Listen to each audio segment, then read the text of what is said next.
एक लड़का था जो कि करीब 23 साल की उम्र का था। चपरासी की नौकरी के लिए एक बड़ी कंपनी में इंटरव्यू देने गया। उस कंपनी के मालिक ने उससे कहा कि अगर तुमने ये फर्श अच्छे से साफ किया तो तुम्हारी नौकरी पक्की।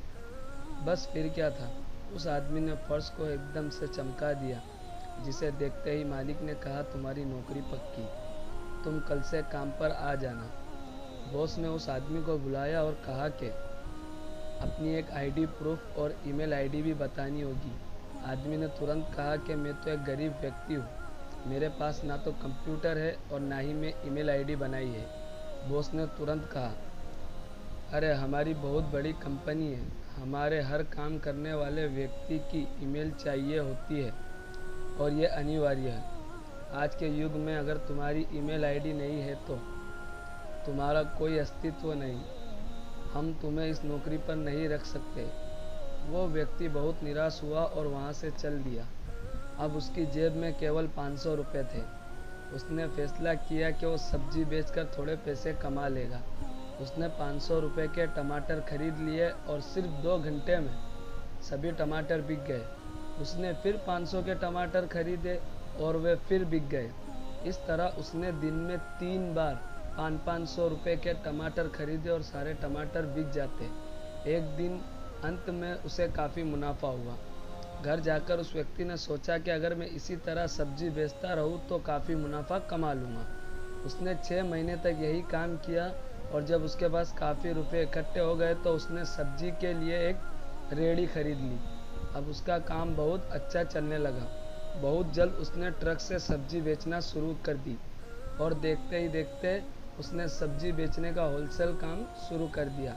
अब हर दिन वो 10 से 15 ट्रक में सब्जी डिलीवर करने लगा, जिसके लिए उसने कुछ व्यक्तियों को काम पे रखा था। कुछ सालों बाद उस आदमी फूड रेटिंग में बड़ा नाम कमा लिया। एक दिन उसने सोचा कि क्यों ना मैं अपनी इंश्योरेंस करवा लूँ। उसके लिए उसने एक इंश्योरेंस करने वाले को घर पे बुलाया।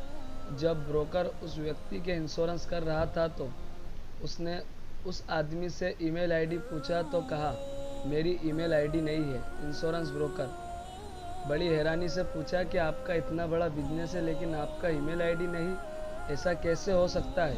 उस ब्रोकर ने कहा, आपको पता है अगर आपका ईमेल होता तो आप कहाँ से कहाँ होते? वो व्यक्ति थोड़ी खामोशी के बाद बोला, अगर मेरा ईमेल होता तो आज मैं एक चपरासी होता। ये बात उस इंश्योरेंस ब्रोकर को तो समझ नहीं आई, लेकिन आपको शायद अच्छे से समझ में आ गई होगी। अगर आज आपके पास कुछ खास नहीं, कुछ अच्छा नहीं हो रहा है तो निराश मत होइए। ज़िंदगी में आगे चलकर कई नए रास्ते खुलेंगे, कई नए मौके मिलेंगे, इसलिए हमेशा कोशिश करते रहिए और मात्र एक हार के बाद डरिए मत। क्या पता आपकी कामयाबी शायद अगली कोशिश की प्रतीक्षा कर रही हो। उम्मीद करता हूँ दोस्तों आपको ये मेरी स्टोरी पसंद आई होगी और थोड़ी बहुत भूल वूल होगी, थोड़ी मिस्टेक भी होगी, उसके लिए सॉरी। और अगली बार से फिर कोशिश करूँगा। अगर आपको अच्छी लगे तो सब्सक्राइब ज़रूर करें और शेयर करें।